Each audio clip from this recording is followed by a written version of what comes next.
another conversational session with Rita van der Schyf, a futurist who specializes in radical transformation. My name is Jaco, and today I'm sitting with Rita, the founder of Salience, an agency who specializes in socio-economic development. That's correct. So, Rita, let's jump right into it. Please tell us a bit more about the name. Salience, like we kind of mentioned, well, from my perspective at least, means this concept of what is important. And through that, what we're trying to achieve or say is that especially in places of complex or where there's real kind of complexity that lies in front of them, we come along to help people find what is important, what are the immediate next steps. So it really represents our focus on how do you get there.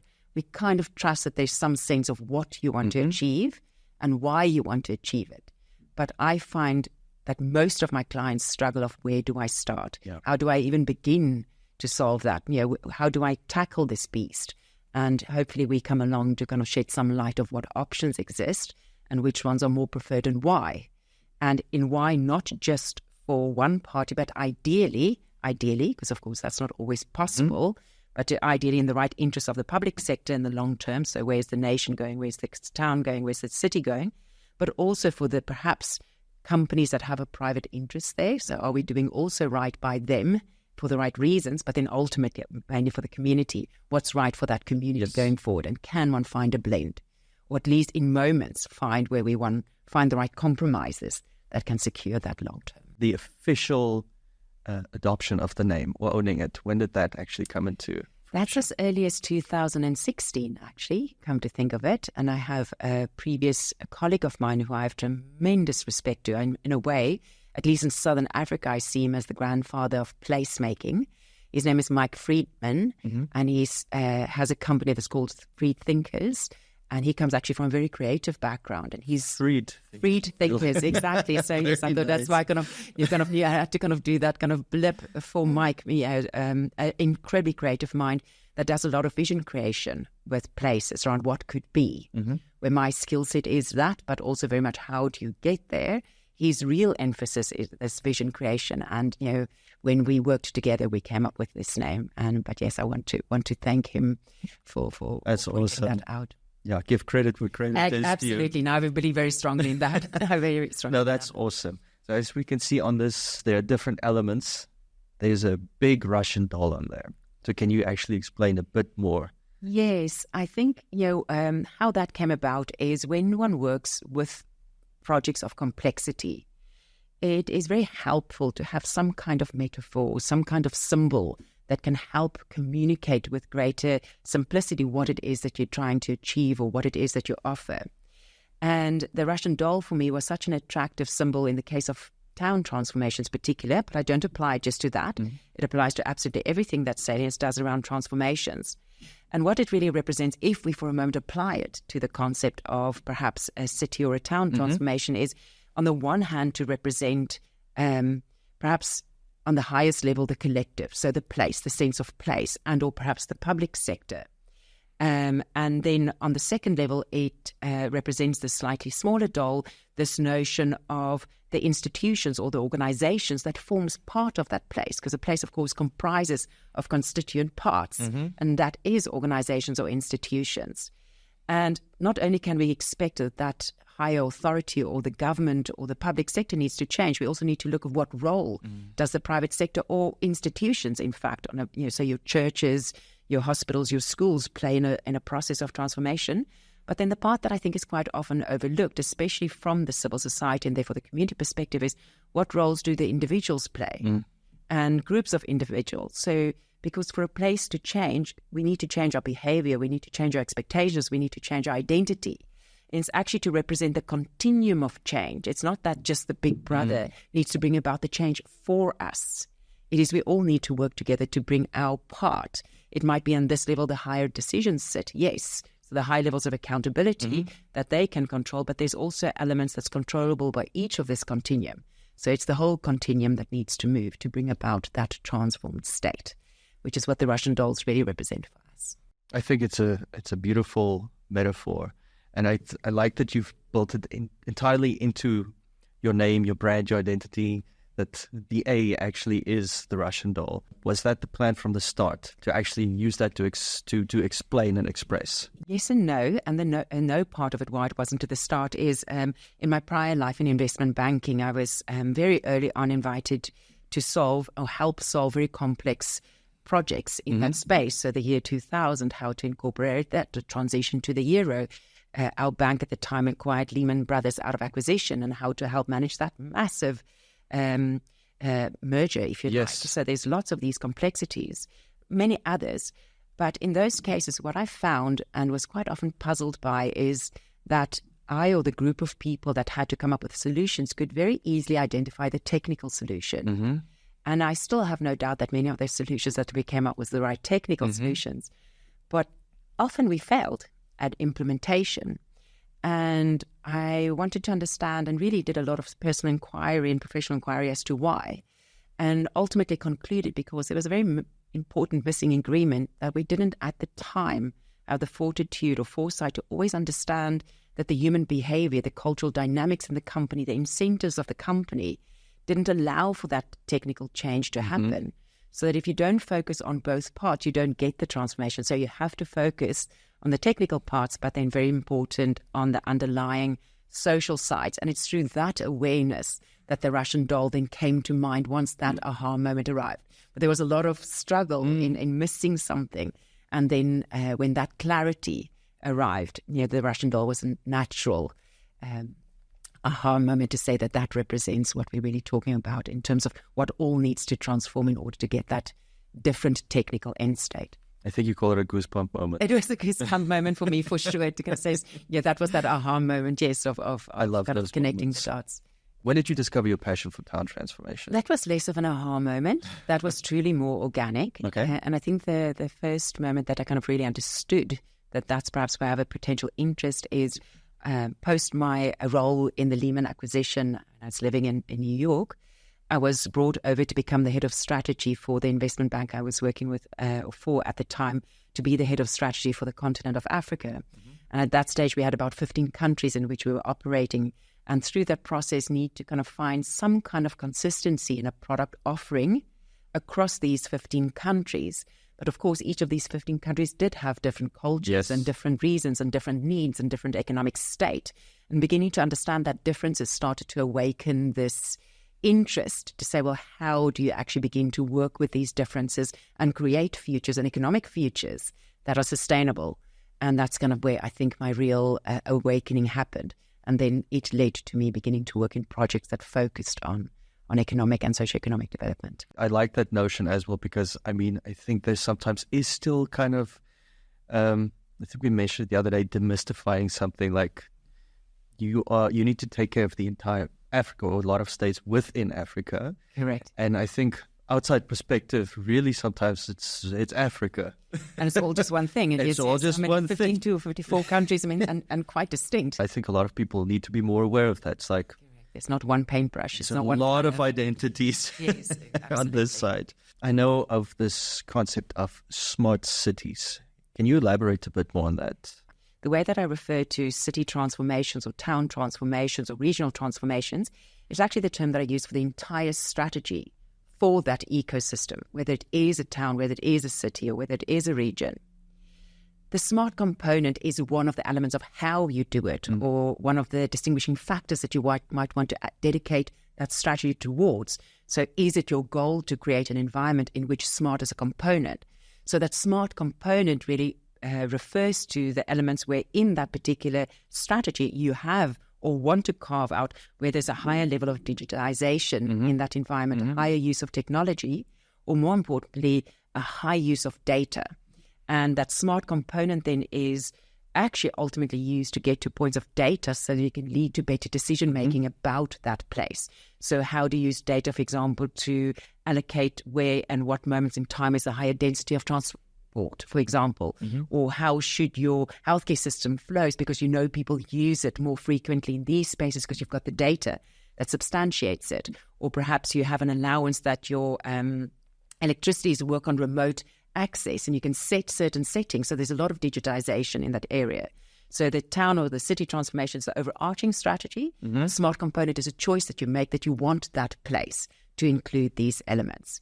In my particular opinion, the smart component typically applies to larger ecosystems. You don't actually have some dynamic dialogue with your community, and therefore the feedback loops are too complex to read. So you need to rely a bit on data.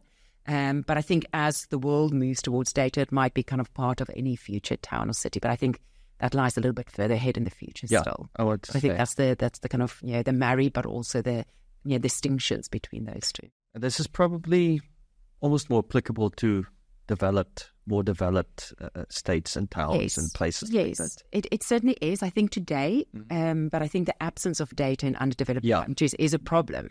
So I hope that as we progress and as technology becomes more ubiquitous and innovation happens, that it will spread fast into the developing countries, and perhaps that the developing countries even leapfrog and take the advantage of where the perhaps more developed countries have made mistakes, or there's opportunity to do it even better. Would be, again, my aspiration or my hope for developing countries. It's the technological trickle-down system. Correct. Correct. It becomes more user-friendly and adoption might be faster. Because I think there's a risk. I mean, I'm all for technology. I mean, don't get me wrong, but I do think also there's a risk, especially from where I'm at, and I respect that this might be a bias, is that one can over-digitize a place.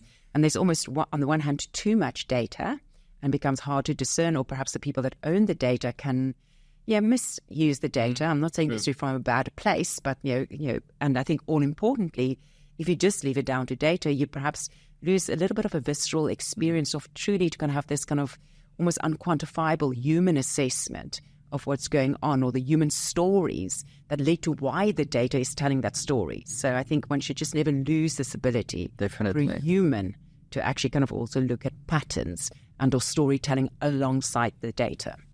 Your involvement also dictates that you need to be present at that place. You need to stay there for... Great question, yes. I choose to do that for sure. I mean, you have to, because you have to kind of first immerse yourself. There is an element of just visceral experience of that place and to get to the sense of place.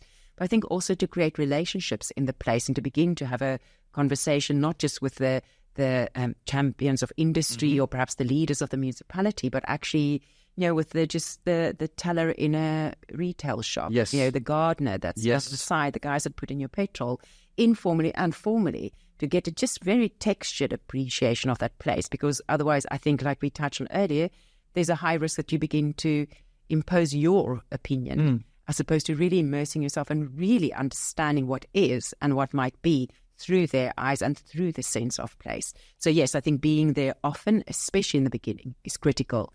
Once you've got a clear path carved out, or at least options, then I think you can obviously, do it a little bit more remotely on occasion or move around. Because I think it's also good to actually not get too immersed. Yes. That you get too entrenched. I kind of think to stand with 1 foot in and 1 foot out is actually the ideal. I think it kind of also feeds into that whole aspect of trust that you spoke of. Yes, exactly that. Exactly that. Because they've got to understand that you understand. How does your being from South Africa affect your decision-making? On the one hand, I would say not much, because like any other place, South Africa has a lot of economic and technical potential. So that's the same.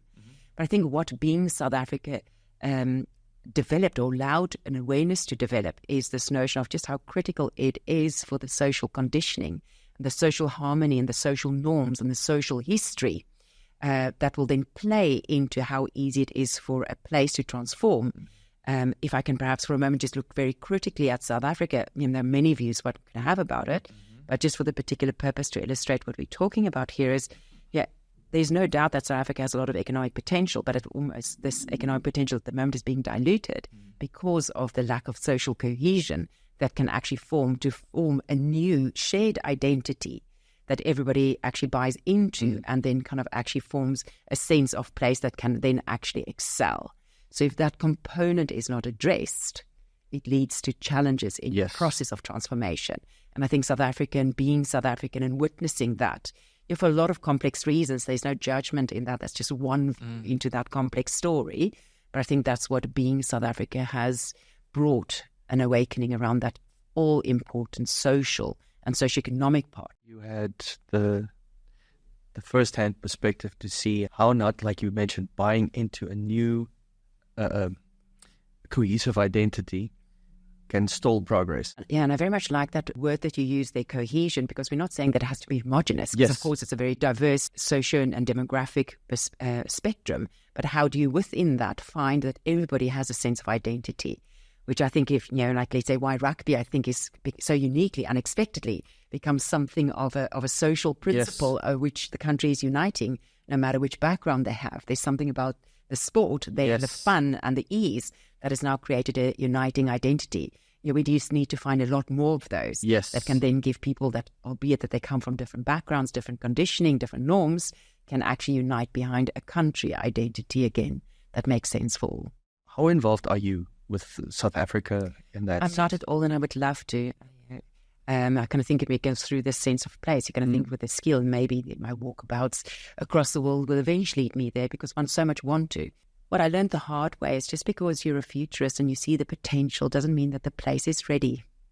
And heartbreaking as it is for somebody like me, because you can already see what can be if only a few things slot into place, if only a few egos move out of the room, if only a few things shift. But the patience element we talked about is you've got to wait. And maybe it's not you. Maybe the timing doesn't fit and it's not you. And you've got to be very humble about that too. Yes. But you've got to wait for that place to be ready for somebody like you, because otherwise you can actually build resistance into that place by looking to force it to be ready when it's not. And then truly resistance build and judgment and sense of judgment. And then you get to the wrong outcome. So I hope that in my lifetime, South Africa will be really enough for me. I would love to. That is a fantastic point of view, to actually also be able to acknowledge that a place might not be ready. Because like you mentioned, there's so many different elements at play here. That's actually very much introspection on a high level to see. That's not just individual. That's you having to step back and say, someone else might have to take care of this one day. I see it. Hopefully I can transfer that knowledge to someone else and they can implement it. And then when it happens, it will be beautiful. And then maybe one day looking down from wherever you are, it's like, great, okay, that transpired. I really appreciate your emotional insight into that and the emotional maturity you show through that, because, yes, it's not easy, because, again, as a futurist, it is painful, because you can truly see the future. I'm not saying that, like Elon Musk, I'm 50 years in, but I somewhere in the space about 15 to 20 years, and therefore you could see, you can almost see how easy it would be, if only. But again, I've also learned the very hard way that, if one comes too soon, that you're also not going to end in the right place. So then you have to be adult or mature, but that comes at a great cost of, the potential that you kind of then think might be lost. But then to have the wisdom to say, sit back. I wanted to say now, I could see what you mentioned now actually comes from a point of experience. Yes, painful experience. You had a bit of a twinkle in your eye there. No, that I can for sure say. That was lessons hard learned. Yeah. Because you so much, if you have this, it's like, this is possible. Why not? It's so easy. Let's just do it. And you come with a high level of energy and almost an assumption and almost a naive hope. And that I think from the other side is then perceived as, I don't understand your language. Yes. Don't know what you're talking about. We still here.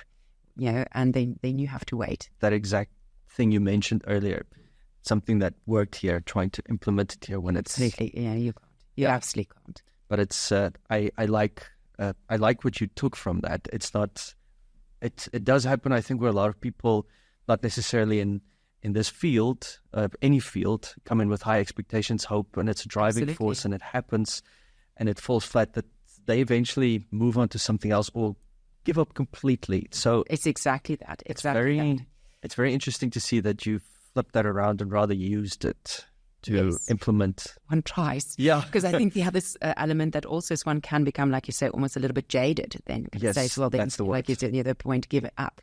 Or even otherwise, because of perhaps kind of a little bruises that you picked up because of the complexity in one, kind of assume that that's going to happen, and to actually just leave that there and say, no, this is a new time. It is 5 years later. It is 10 years later. Things have moved. And then come with a really fresh perspective and say, well, really be open-minded that some of biases you might have formed needs to also be put clearly aside. So you have to have a lot of self-awareness to also make sure you can park that and say, well, no, it's not the same deck of cards. It's truly not.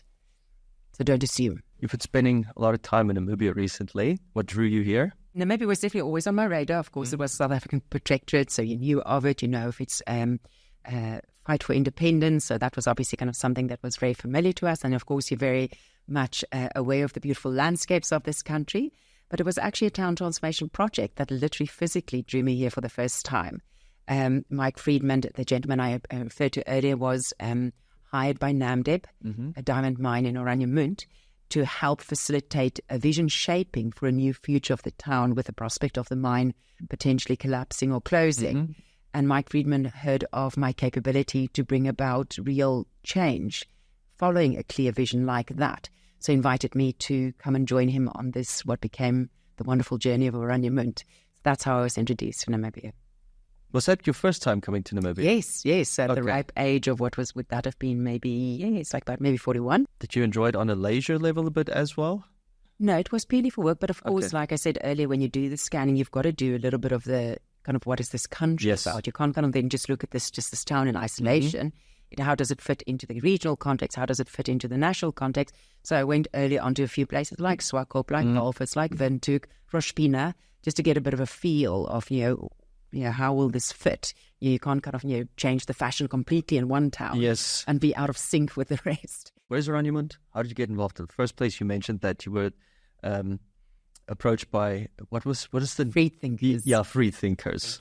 Oranjemund, for people that don't know, is this very small, unique diamond mining town that sits right at the edge of the southwestern corner of Namibia. It's a border town. It's at the mouth of the Orange River, where that big river leads into the Atlantic Ocean. A unique little town in the middle of the desert that was really kind of purposefully created for the industry of mining. So that's where Oranjemund sits. And yes, very well known for being a diamond mine. So what is the special case about Oranjemund?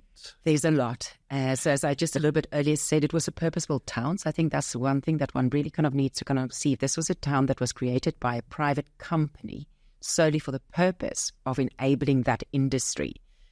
And on top of it, for a very long time, because of the risk of or diamond security, they have to kind of really be protective about people that might actually kind of use that environment through which to perhaps smuggle out diamonds. It was a private governed town. And I think for people really to understand what it means is up until 2017 you physically had to have a permit to enter that town, so anybody couldn't just drive up to this place, which in a sense is really quite a unique situation. So that I kind of think on the one hand is unique. And then I think it just environmentally here you had an industry that kind of earned well and therefore was super successful and could plow back and develop infrastructure quite easily. So they also led to kind of creating almost this little oasis. So if you drive into Oranjemund, you will first notice these green lawns in the middle of the desert, and you will kind of see all these trees and fruit trees that's been planted by the mining industry, but also oryxes that's just really roamed from the desert to come into this very unique little quirky place. So I think that's kind of on the one hand, but because it was a mine that developed this environment, you've got to understand that it was really the employees or are the community. So there's not real distinction between those two groups. So therefore it feels a little bit unusual that almost up until recently, all of your citizens are actually employees of a single employer. It's a unique case. Very unique case. And there's a lot of uniformity from that. And therefore still to this day, some legacy of almost that kind of sense of governance that comes from a mine that has led and almost owned this environment to prescribe behavior. It's not intended, but I think over 100 years, if you think back, the town was developed 100 years ago when thinking was very different, how that legacy is still translating into this very unique situation. But therefore, in this case, it was not just how do you transform this town with the threat of a mine potentially collapsing, but it was also how do you actually make it a public town and hand it over to a public sector and break this dependency on a private sector. That is super unique. So that's really super unique. There's not going to be many places. In the case of Namibia, there's at least one where Rospina is still about 100 kilometers away from Oranjemund, still a privately owned town. But this, of course, from the case of Oranjemund, there's lots to be learned of what to do, what not to do, what are successes that one could potentially translate into other places. Oranjemund, can it serve as a model for similar cases? You say this is a very unique thing, and this is now on a small scale. We've talked about the larger global scale, many different things. I'd like to answer to say, on the one hand, the answer is no, because it is so unique. And I think in reality, all cases are unique. Yes. It's a little bit like we discussed before. You have to really kind of go from the notion of almost starting anew. But that said, of course, like in any industry, there are principles that develop. There are fundamentals that develop. So you do learn certain elements that could become transferable either to other similar environments or to vastly different environments. And I think in the case of Oranjemund, the parts that I don't think is going to be easily translatable to others is this fact that you have this private, purpose-built environment completely controlled by that particular industry. Very few of those still exist. So that will be unique and not really necessarily transferable.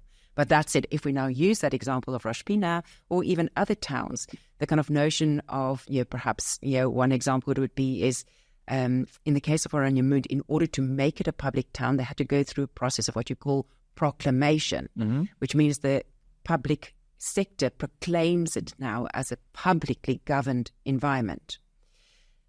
How to do that and what not to do in that process could be lessons learned for other similar towns, at least in the case of Oranjemund.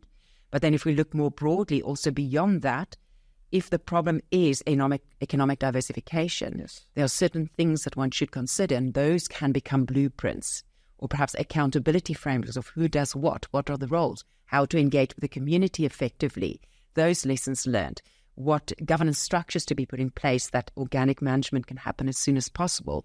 Those become blueprints that I do think one can draw from, but with caution, that you don't kind of superimpose and kind of think you're doing cookie cutter approach to other towns that might have very different reasons why they're needing to transform, or that the conditions are just different, or the time, just literally time has changed.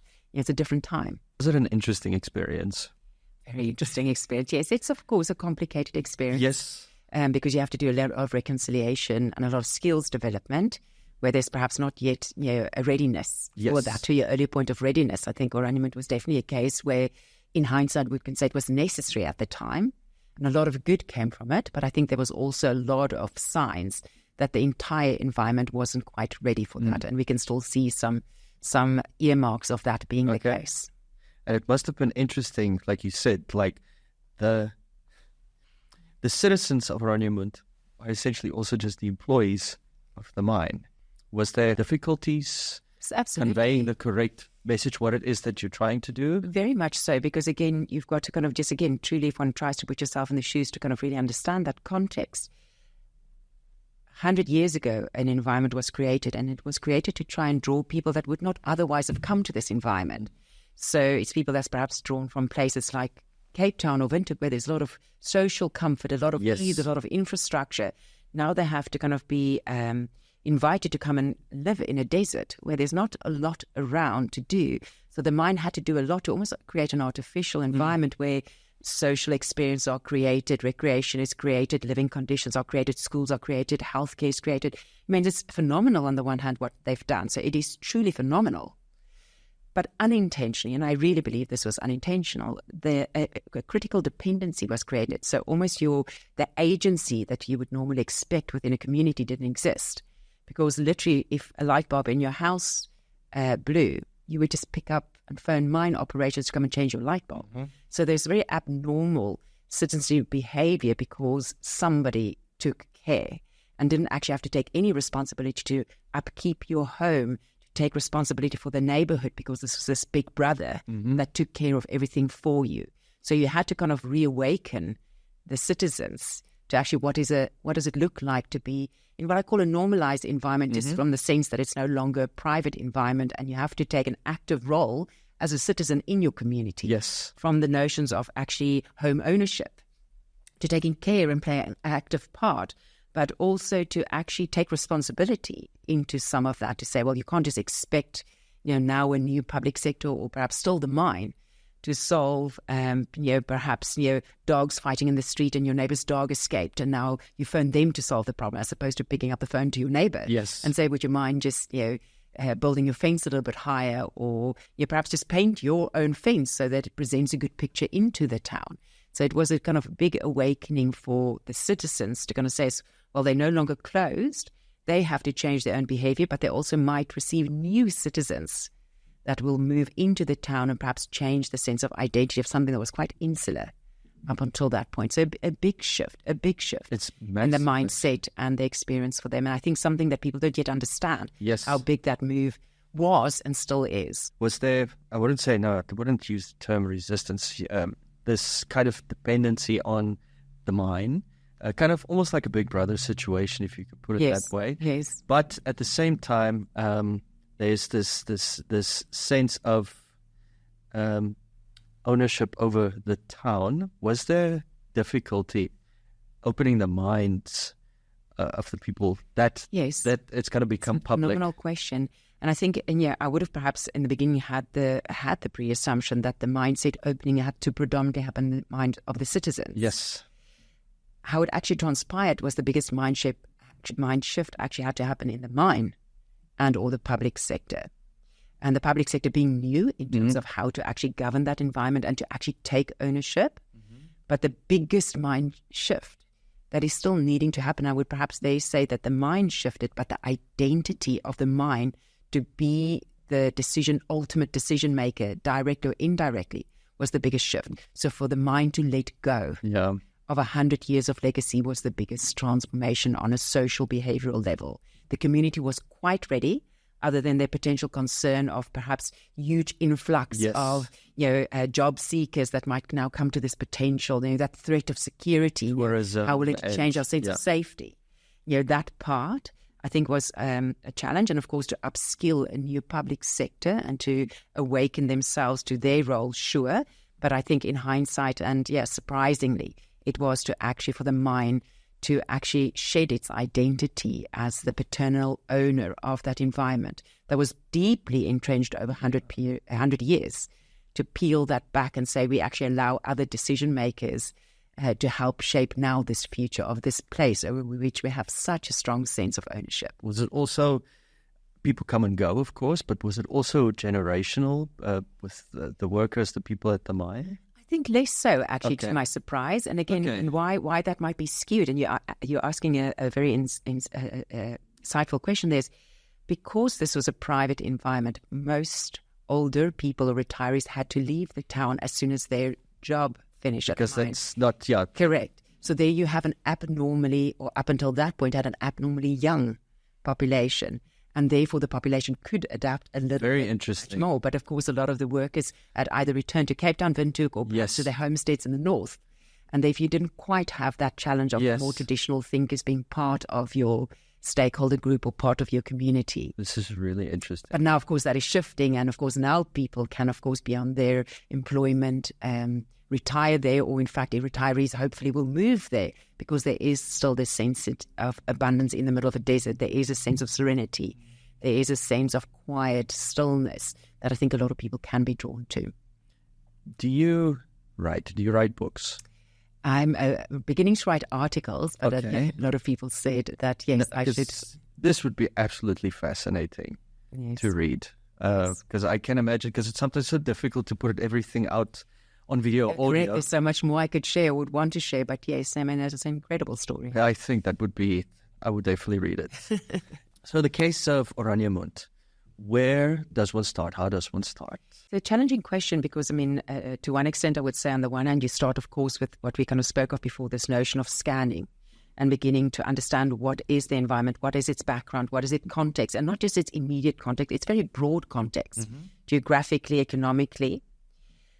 But at the same time, you're also wanting to, through the process, very early on, shape a vision. So you need to early on say, even if this is not a fixed vision, can we begin to shape where are we all going? Because one of the challenges in town transformation program is people have such vastly different expectations of what might be, and then to begin to shape a common view.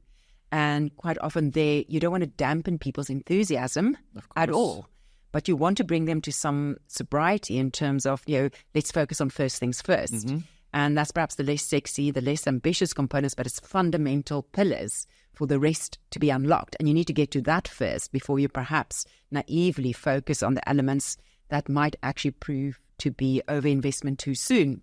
So the second, other than scanning and really immersing yourself and really building a good sense of understanding, is to build a common vision. And then I think the third element is to begin to develop your sense of how aligned are your stakeholders, where are their misalignments?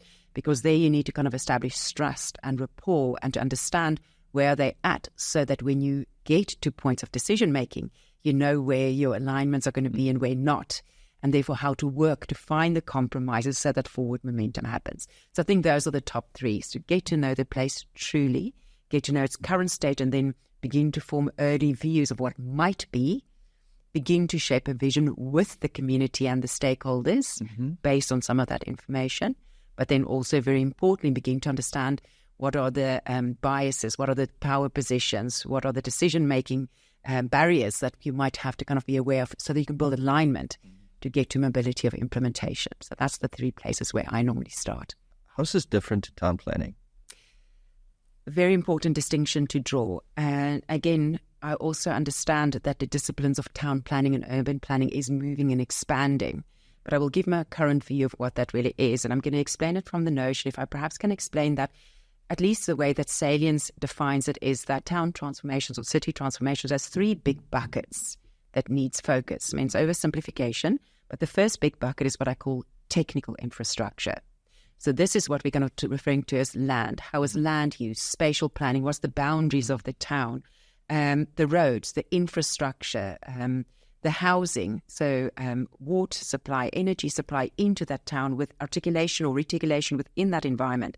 So it's all the technical infrastructure components. Then you have the second bucket that I loosely refer to as social infrastructure. And the easy elements that I could refer to there is your housing, your schooling, but also senses of security. And then less obvious elements of that will be your sense of identity, your social norm, your sense of belonging, your storytelling, your heritage. And then the third bucket is what is your economic infrastructure. So what business exists, what could be created, what should be created. In my opinion, a town planner and an urban planner focuses predominantly on that first bucket. Okay. It does consider what it knows about the social flow of people and the economic flow of people, but it's not responsible for delivering that.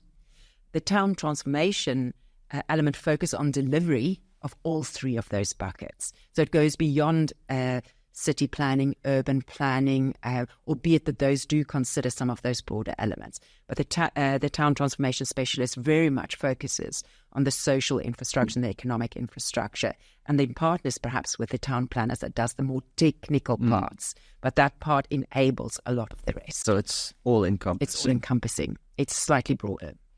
And in the case of Lüderitz, for example, you're involved there as well, correct? Yes, Lüderitz is an early case development, so I think it's an interesting case to draw from in a current state in real time. It differs a little bit from the case of Oranjemund, and how it differs is when in the case of Oranjemund you had the impetus was economic threat. So if the mine collapses, what is the future of that environment? And we've left it a little bit late. Okay. So under duress now, how do we ensure a sustainable economic future? In the case of Lüderitz, they got a little bit more lucky. In this case, it's economic growth potential. So here you have a situation where the government, through the industrialization programs that we referred to a little bit earlier, and a happy coincidence of nature, there's a huge potential for that environment to be unlocked through the notion of the green energy transition.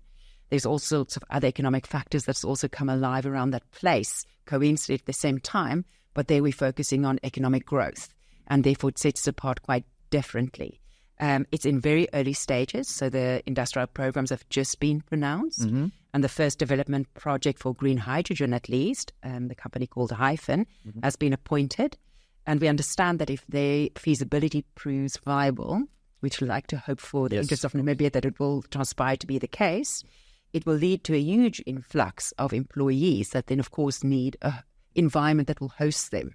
That then, of course, is the trigger point or the catalyst, as we quite often say, for a town transformation to take place in Lüderitz, but also in and around Lüderitz that stretches as far as Aus, possibly even Oranjemund, possibly even Keetmans. So that is a huge, huge potential regional and or town transformation opportunity for Namibia. I was involved in the last 6-7 months to just help shape that problem and to bring clarity to what the real opportunity is. We're now in stages where the government is making decisions of how it wants to go about bringing success to that environment. May I ask who brought you in? In this case, I was actually brought in by Hyphen. Okay. I was brought in by the private sector. because they kind of understood that perhaps the skill set is not yet fully mature in Namibia, which I think is a very responsible thing. Definitely. They didn't do it without consultation with the government, of course. It was in collaboration with the head of the commissioner of the Green Hydrogen Commissioner. So it was done in consultation, but they brought me in to help amongst the private sector, but predominantly with the public sector, begin to unravel this problem to kind of see a path forward. And the elements you identified, of course, it was probably put into a document, but do you have any idea how it was received? Very well received. I think That's we had extremely well received. I think for the first time, everybody's understanding the complexity. I think it was not entirely overlooked, but at the start or the outset, but perhaps was underestimating the complexity involved. And therefore, it was extremely well received in terms of what it might be and what it might take and how it could be structured. But again, as we said earlier, now it comes to that point of can we move to the how-to and to the implementation with great ease? Yes. And really unlock the potential. I think it's good that at least it's, like you mentioned, in a responsible way, because then that kind of leads more towards sustainability. Absolutely. And not a dependency kind of thing. Correct. Would you also say it's also, again, a very unique, interesting case because of Lüderitz's history linked to Koolmanshoek. It's like a second wind, like almost a century. Correct. And not all towns get that lucky, right? There's some towns that kind of, as I said, had in a particular time in history, there was a reason why it could exist and should exist or was created. And then perhaps that reason fell away, and then it's not always possible to reinvent itself as something else. And there's, I think, a graveyard of towns or cities that we can, in time, speak about that unfortunately is true. Yes. But in the case of Lüderitz, here is a moment that it could have, a second or even a third innings, depending on how far you go back in history, in terms of, creating a new sense of identity and purpose that can give it a reason to be. You mentioned green energy, energy transformation. How does that actually impact or influence town transformation? I think in this moment in time, it plays quite a big role, or can play quite a big role. And the reason why I'm answering you like that is because on the one hand, it's no different. It's just another industry that's causing a reason for a town to develop. So in that instance, it's not much different. But the point, as per my earlier statement, where it is quite unique and playing a significant role is with the kind of notion towards decarbonisation, there's an international focus on renewable energy. And therefore, there's a lot more momentum around the transformations need to take place to unlock the potential of decarbonisation strategies.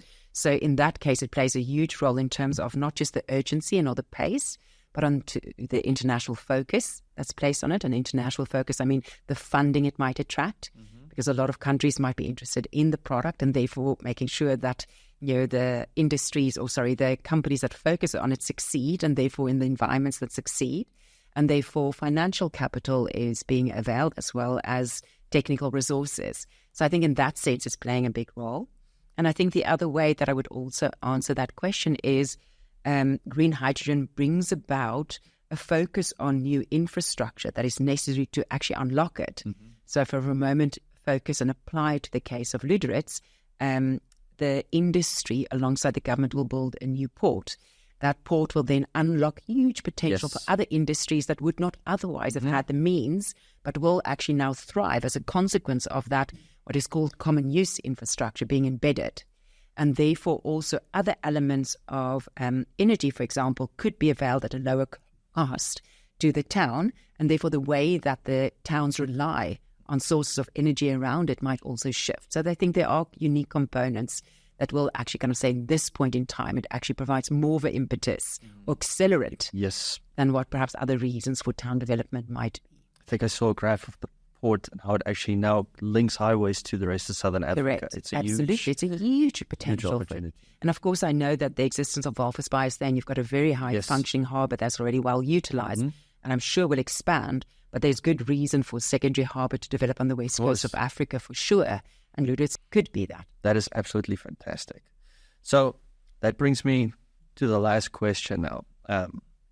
Should all towns be transformed? I think that pretty much depends on the role they wish to play, right? Yes. I might not have a popular answer to that, but I would say, my opinion, the answer to that should be no, not always. Because if we for a moment focus that the definition of a transformation, that it's a radical transformation or there's a critical need, and that critical need depends on the ability to create a new future, because not all places can be actually reinvented, then I think one has to be responsible and say we can't really transform it for emotional reasons or for nostalgic reasons or for perhaps political persuasion.